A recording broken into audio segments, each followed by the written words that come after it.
నమస్తే, welcome to Andhraprabha TV. నేను సౌజన్య. మీర్పేటలో జరిగినటువంటి గురుమూర్తి గారి సంఘటన ఏదైతే ఉందో ఈ కేసు గురించి మనందరికీ తెలుసు.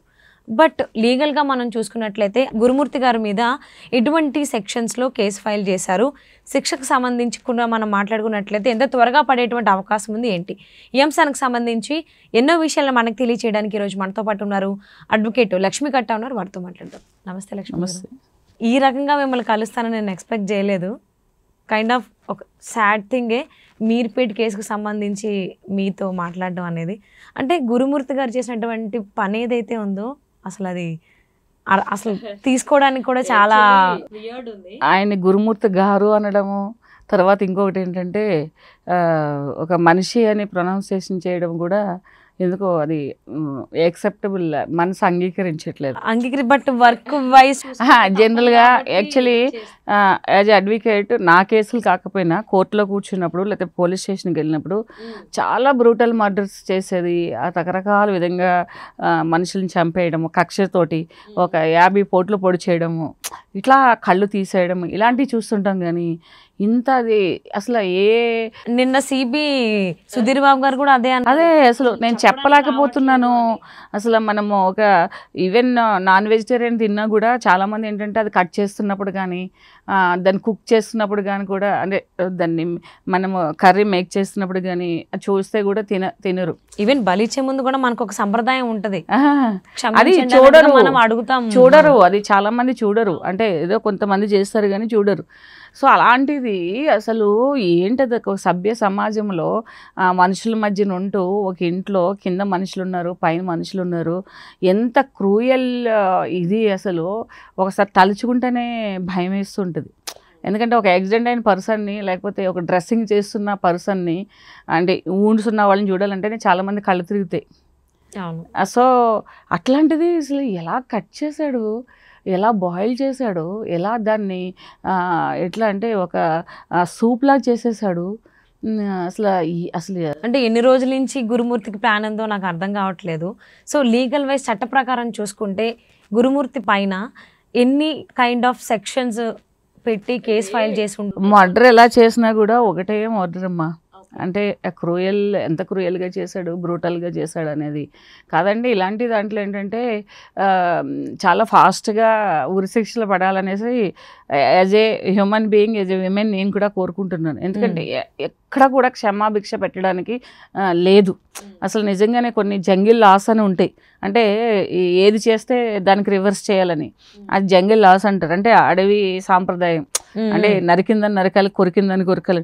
అలా నిజంగా చంపేస్తే బాగుండి అనిపిస్తుంది అలాంటి వాడిని, అలాగ ఒకరిని. అంటే మన చట్టాలు అంటే మనకు ఉండే కాన్స్టిట్యూషన్ ఎక్కడ కూడా అలాగా ఒప్పుకోదు. కానీ అంటే వితిన్ డేస్లో వాళ్ళకి ఉరిశిక్ష వేసేయాలి. చట్టంలో ఉన్న కొన్ని లూప్ హోల్స్ కావచ్చు, లేకపోతే చట్టంలో ఇంత తొందరపడి చేయకూడదు, అంటే మీడియా చెప్పింది, పోలీస్ చెప్పింది అంతా కరెక్ట్ కాదు కాబట్టి విచారణలో కరెక్ట్గా రావాలని ఒక ప్రొసీడింగ్స్లో ఉండే భాగం కావచ్చు.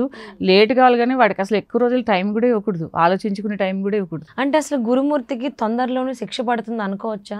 అంటే కంపేరిటివ్గా వేరే కేసులతో కంపేర్ చేస్తే కూడా ఫాస్ట్గా పడవచ్చు అని నేను అనుకుంటున్నాను. ఎందుకంటే ఈ మధ్యన కలకట్టాలో జరిగిన కేసెస్ కానీ కొన్ని కేసెస్లో ఏంటంటే ఫాస్ట్గా జడ్జిమెంట్స్ వస్తున్నాయి. ఫాస్ట్ ట్రాక్ కోర్ట్ వేసి కొంచెం ముందుగానే దీన్ని విచారణ చేయమని చెప్పేసి డ్రాగ్ చేయకుండా, ఇలాంటి వాళ్ళకి అసలు ఫస్ట్ ఆఫ్ ఆల్ బెయిల్స్ కూడా వేయొద్దు. ఎవరు బెయిల్ వేయడానికి రాకూడదు, వీళ్ళకి అండర్ ట్రైలర్గా ఉండే చేయాలి. నేను అనుకోవడం ఏంటంటే ఎవరు వేయకూడదు, వేయొద్దనే కోరుకుంటున్నా. కానీ బేసిక్గా కొంతమంది లాయర్స్ అయితే అలాంటి వాళ్ళకి కూడా కేసు వాదిస్తారు. ఒకటేంటమ్మా, చాలా కేసులు చూసి సరే ప్రొఫెషనల్ ఎథిక్స్ అలాగే చెప్తుంది, ప్రొఫెషన్ అలాగే చెప్తుంది.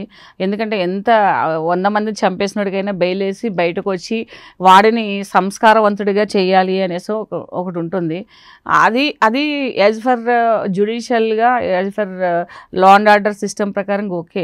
కానీ ఇలాగా మనము దాన్ని డ్రాగ్ చేసి దాన్ని మర్చిపోయి అది ఏమైందనేది మనుషులకి మళ్ళీ తెలియకుండానే ఇంకొక ఇష్యూ అనేది ఇంకా క్రూయల్గా జరిగిపోతుంది. యాక్చువల్లీ మనం నిర్భయ కేసులో కూడా మనం చూసాం, లాయర్లు నిందితులు ఎవరైతే ఉన్నారో వాళ్ళని బయటకు తీసుకురావడానికి ఎన్ని రకాలుగా లీగల్ వైజ్గా ఎంత పోరాడారు. ఇప్పుడు గురుమూర్తి విషయమే మనం తీసుకుంటే, గురుమూర్తి ఏమైనా ఒక లాయర్ని అప్రోచ్ అయితే అయ్యే అవకాశాలు ఉంటాయి, ఖచ్చితంగా ఉండవు. ఇంత ఆలోచించినాడు బయటికి రావడానికి ఆలోచించుకుంటున్నాడు, పిల్లల్ని అడ్డు పెట్టుకుని, ఎందుకంటే పిల్లల్ని నేను పోషించుకోవాలి, ఇప్పుడు తల్లి కూడా లేదు అనేటువంటి ఒక చిన్న కారణం చూపించి బయటికి ఏమన్నా వచ్చేటువంటి అవకాశాలు ఉన్నాయి లీగల్ వైజ్ కొన్ని చూసి. ఇలాంటి వాళ్ళకి పిల్లల్ని ఇచ్చినా కూడా వాళ్ళని ఏదైనా తేడా చేస్తే కూడా, వాళ్ళు ఏదైనా ఆర్గ్యూ చేస్తే కూడా చంపేయరని గ్యారంటీ ఏమీ లేదు. ఏంటంటే ఇప్పుడు ఎవరైతే మాధవి చనిపోయిందో వాళ్ళ పేరెంట్స్ ఎక్కువ ఫైట్ చేయాలి.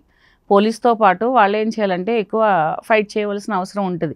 అంటే పిల్లల్ని వాళ్ళు గార్డియన్గా తీసుకుని, నాకు తెలిసి వాళ్ళు కూడా కొంచెం పల్లెటూరు అటువైపు వాళ్ళు కొంచెం ఎడ్యుకేటెడ్ కాదు, ఫైనాన్షియల్లీ కూడా దే ఆర్ అంటే క్యాపబుల్ కాదేమో అనిపిస్తుంది. కానీ బేసిక్గా ఏంటంటే అతనికి వచ్చే ఏదైతే శాలరీస్ ఉన్నాయో, అంటే ఫంక్షన్ వస్తుంది 15 years ఫుల్ సర్వీస్ కాబట్టి, అవన్నీ ఏంటంటే పిల్లలకు చెందేటట్టు ఏదైనా రాయించుకోవడమో, లేకపోతే ఇవన్నీ వాళ్ళు ఒక అడ్వకేట్ని పెట్టుకుని పిల్లల సంరక్షణ కోసము సెపరేట్గా ఫైట్ చేస్తే బాగుంటుంది. ఓకే. సో అంటే గురుమూర్తికి ఫాస్ట్ ట్రాక్ త్రూ కనుక జడ్జిమెంట్ కనుక వచ్చేస్తుంది అని కనుక మనం భావించి అనుకుని ఉంటే, అంటే ఉరిశిక్ష లేదు అని అంటే జీవిత ఖైదు పడేటువంటి అవకాశం ఉందా? ఇలాంటి వాళ్ళకి ఎలాంటి సెక్షన్స్ త్రూ జడ్జిమెంట్? 99% మనం టీవీలో చూస్తున్న దాన్ని బట్టి అక్కడ చిన్న బోన్ కూడా లేకుండా అంత క్లీన్గా సాక్ష్యాధారాలు అసలు వదలద్దు అని చాలా చేశారు కాబట్టి ఉరిశిక్ష వెయ్యాలి. కానీ పోలీసులు అది ఎంతవరకు ప్రూవ్ చేయగలుగుతారు అనేది, ఇప్పుడున్నంత బాధ, ఇప్పుడున్నంత ఇదే ఆఫీసర్స్ ఉండి ఇన్వెస్టిగేషన్ అంతా ప్రాపర్గా కంప్లీట్ చేసి దాన్ని ఎంతవరకు ఎస్టాబ్లిష్ చేయగలుగుతారు అనేది పోలీసు మీద ఆధారపడి ఉంటుంది. నాకు తెలిసి దీని మీద అందరికీ వ్యవహార జ్ఞానం ఉన్నా కొన్ని రోజులకి, అంటే నాలెడ్జ్ ఉన్నా కూడా కొన్ని రోజులకి మర్చిపోతారు, పక్కకి వెళ్ళిపోతుంది. ఇది ఇంకోటి వస్తుంది, ఇంకొక డిఫరెంట్గా ప్లాన్ చేస్తాడు వాడు. ఇప్పుడు ఒకడేమో గ్యాస్ ఇప్పేస్తాడు, ఒకడేమో ఇంకో రకంగా చంపేస్తారు, ఇంకో రకంగా చంపేస్తారు. అంటే ఆ వ్యక్తిత్వాన్ని బట్టి వాళ్ళకి ఏది ఈజీ అనిపిస్తే అది చేస్తారు.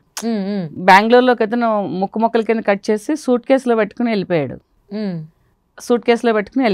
మొన్న ఒక రీసెంట్గా ఒక ఓయో హోటల్ లేడీ కూడా అది ఫాలో చేసుకుంటూ సూట్ కేసులో పట్టుకుని వెళ్ళిపోయింది, సొంత డాటర్ని చంపేసి.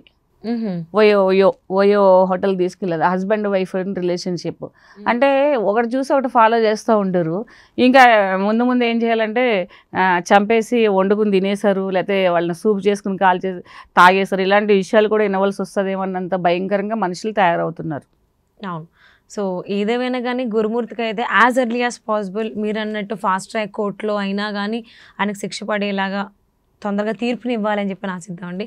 Thank you so much Lakshmi గారు.